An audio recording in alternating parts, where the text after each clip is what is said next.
So what we're going to do today is the 3-thread overlock wave stitch.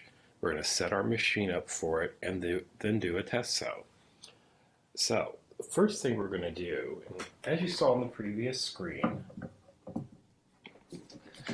and there is a chart, and with our baby lock sergers, the wave stitch is something that only a baby lock serger has, and you'll know if your baby lock serger will do it because of this lever. It says wave, and down here it says overlock. So you want to do any wave stitch, you have to have the lever turned up to wave. And we're also have a few other settings we have to make sure before we start threading. So we're going to have this set to wave. We're going to have our O2 needle in. The O2 is the rightmost needle. O2 needle.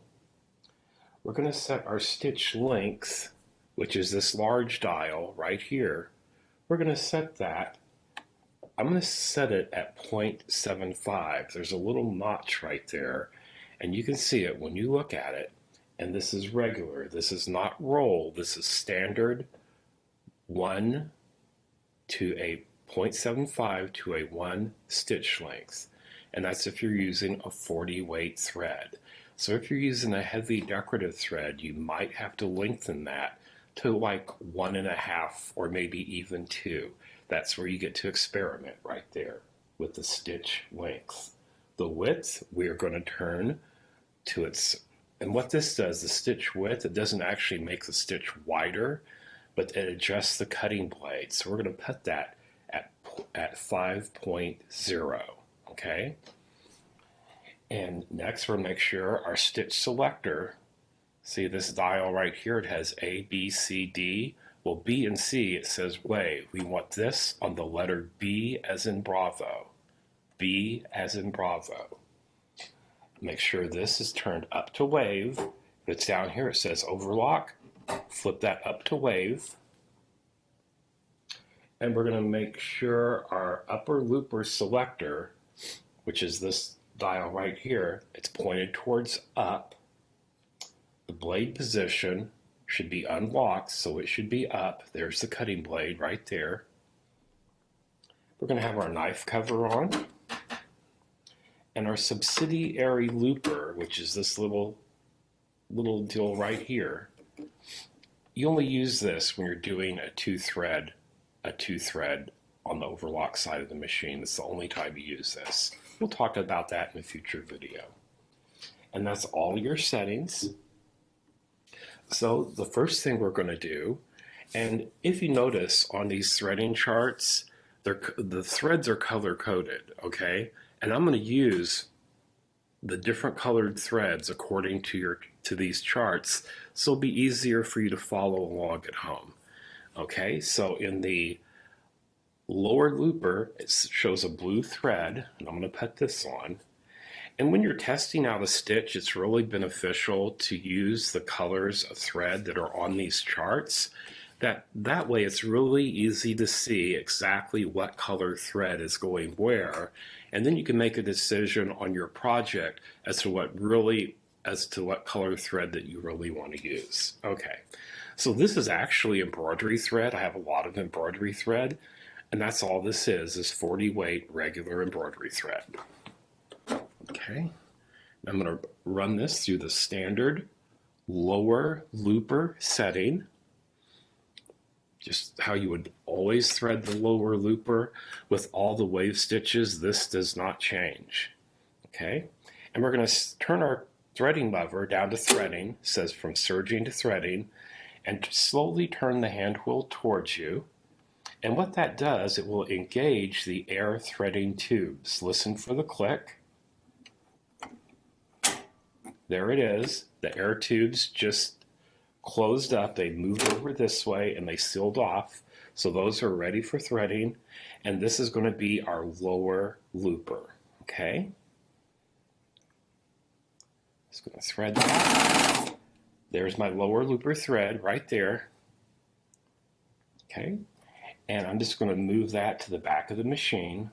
That's just how I do it. Everybody Some people do it a different way. That's how I personally do it. Next, I am going to do the upper looper, and here is where it gets a little bit different from, say, a 4-thread overlock or a 3-thread overlock.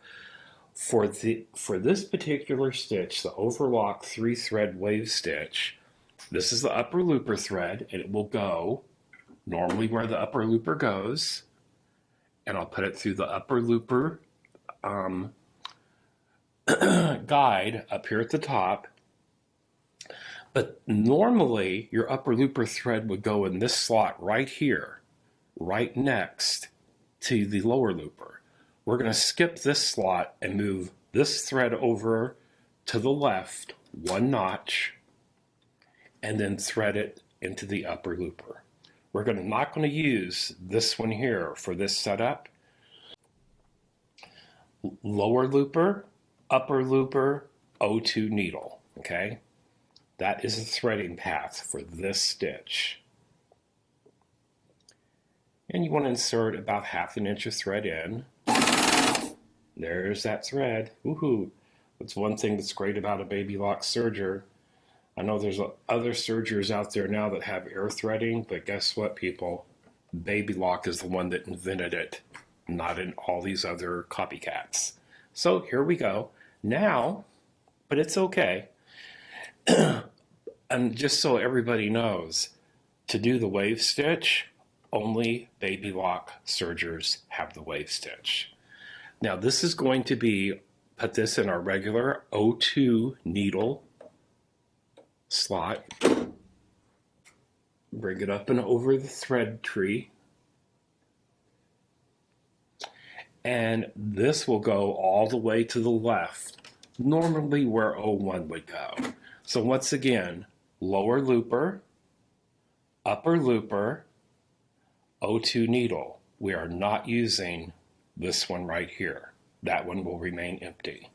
And now we'll just go right over and thread this into our O2 needle.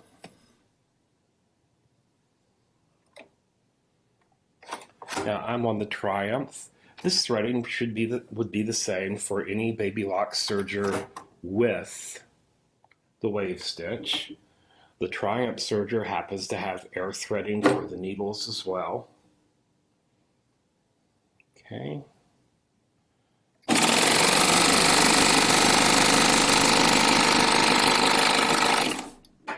And my needle is threaded.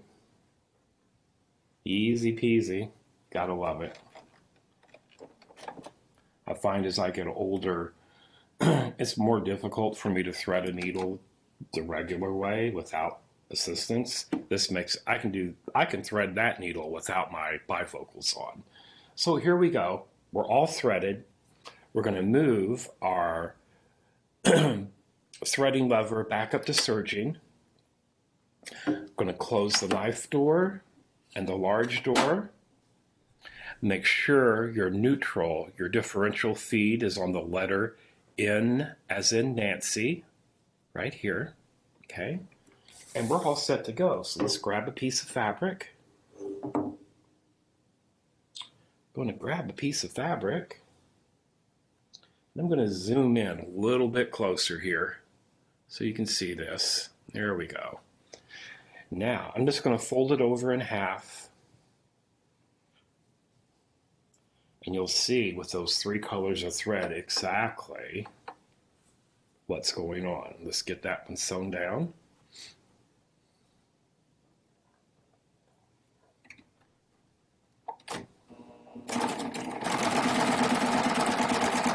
And here we go.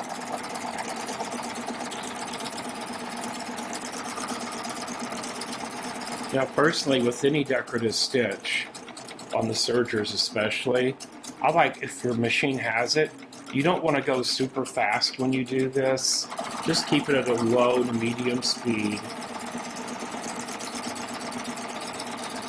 And you'll see, because I have the stitch length at 0.75, it stacks that thread really close together and it gives a beautiful finish. This is how you would edge finish something, say a hem or the edge of a napkin. Or even, you can even use this to bind the edge of a quilt with. And not even use binding. So there we go. Now let's have a look at that. We'll lay it right up here so there's good light. Now here, remember the blue is the lower looper. And I'm going to switch to another camera so we can get a nice good close-up of this. Just a second.